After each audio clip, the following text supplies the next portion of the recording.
Hey guys, it's Maria here again, and I'm laughing because I'm trying to record this video and it's not working.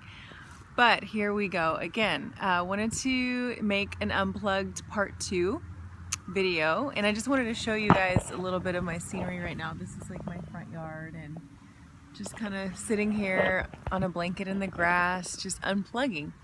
But I wanted to make another video about this because I feel like it is I feel like the Lord gave me more on this topic that I wanted to share with you. Some practical solutions and how to de-stress, how to unplug. And so the first thing I want to talk about that I did this week was a social media fast. And I did it for other reasons because I can't really fast food right now. So I fasted social media.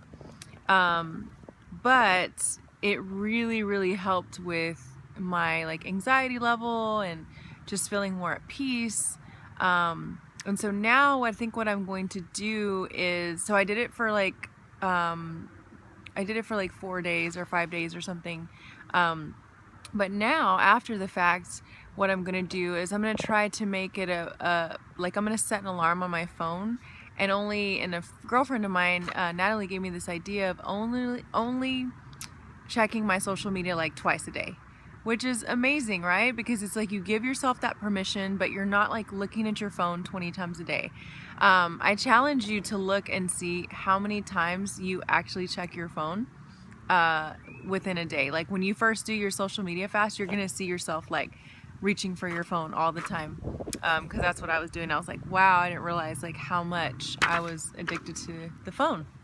So social media fast, and don't worry, just delete your Facebook, just disable it for a while, and don't worry what people are gonna think, or if they're gonna be like, oh my god, they deleted me. It's okay. Like they'll text you, or later on when you get back on, they'll see that you didn't delete them, and they can just know that you took a break. And so that leads me to another thought here. Point number 2 is to say no, to stop people pleasing and stop overcommitting. I really feel like God has called me to a season of rest right now, and I keep trying to strive and struggle and make things happen. But I keep, He will literally give me a sickness and be like, Maria, stop. I need you to rest, because I won't do it on my own when He's telling me to do it. And so say no to overcommitting and people pleasing. There's always going to be a birthday party invite. There's always going to be things that you want to be there for. But really, I would make a list of your top priorities, and what they are in life. And is that family? Is it your children? Is it your close friendships? Is it God? I mean, just make a list of those top priorities. And then, if there's like this acquaintance that you really don't ever talk to, but yet they want to invite you to their baby shower, but yet they never talk to you, or you never talk to them, it's like, it'd be great to see them, but at the same time, maybe it's more important just to rest that day and be Spirit-led, be Holy Spirit-led, and pray about things like, God, should I go do this, or should I go do that? Another really thing I want to emphasize is being there for the important things, and setting aside your time. Because let's say one of your close friends goes in the hospital and you're so overwhelmed and overexerted from different things that you don't have time to make that visit. Now that's something that you really should do. Like, we should all take time to be there for those who are hurting or sick, or who have lost a loved one. But if you are, like I said, running ragged, you may not have time to do that. And so, it's okay to say no. It's okay to not attend everybody's, party where they're selling stuff that you can't afford anyway. I mean, and just be polite about it. Say, hey, look, I really can't, it's not in my budget right now. I'd love to see you, but I'm just, that's our family time. Or, just be honest with people, and you'll find that they're very forgiving, and they're going to be okay with it as long as you're just honest and upfront. Another thing that I challenge you to do is when you're commuting, either to and from work or to and from the grocery store to get your kids, on one of those commutes, either going or coming, turn off your radio. Just completely turn it off. put your phone away, which you shouldn't be texting and driving anyway. And I know my mom's gonna be like, neither should you, Maria. I'm working on that. I'm definitely not doing that anymore.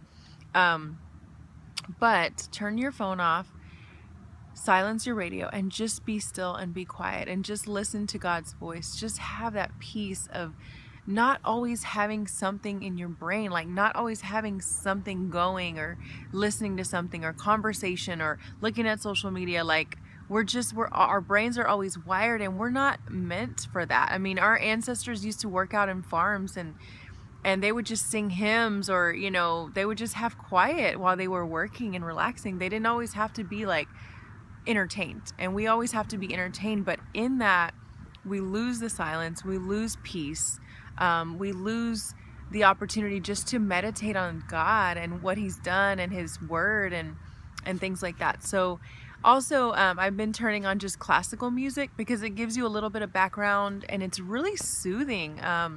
I'm beginning to love it. I think 101.3 is the station here in DFW. So I challenge you to do that as well. So social media fast, limiting your social media, saying no to overcommitting, and also turning on classical music or just silence when you're in the car. I want to challenge you to maybe take a 10-minute walk or 15-minute walk, whatever you can squeeze in, to get out in nature, to just look at the trees, to look at the grass, to lay on the grass, to just even with your family, go do that, or with a friend or a loved one, or just by yourself, just go for a bike ride or a run, or just get out in nature. Go somewhere and do your workout in nature. And so I really pray that this blesses you. I pray that that we not all thrive on that adrenaline, because what happens is when you always you're rushing your adrenals, what happens is that your adrenals get depleted. And so when your adrenals get depleted, you can go into like adrenal failure mode, and then you start having anxiety and all these other things and symptoms, because we're always on the go. And so I just encourage you to move at the tempo of God. God is never rushed. And if you prayed for something and you waited on it, you know that God does not, he's never early, never late, but He's always on time. And so I just leave you with that and pray that you would unplug this week. And if you didn't watch my first video, go watch it, because it gives you some other suggestions. It's on a Life Overflowing Facebook page. And share this video with your friends, because I really want it to bless people and I want it to change their quality of life. And I want you to have the life overflowing that God promises in John 10:10. So happy unplugging, my friends. Bye.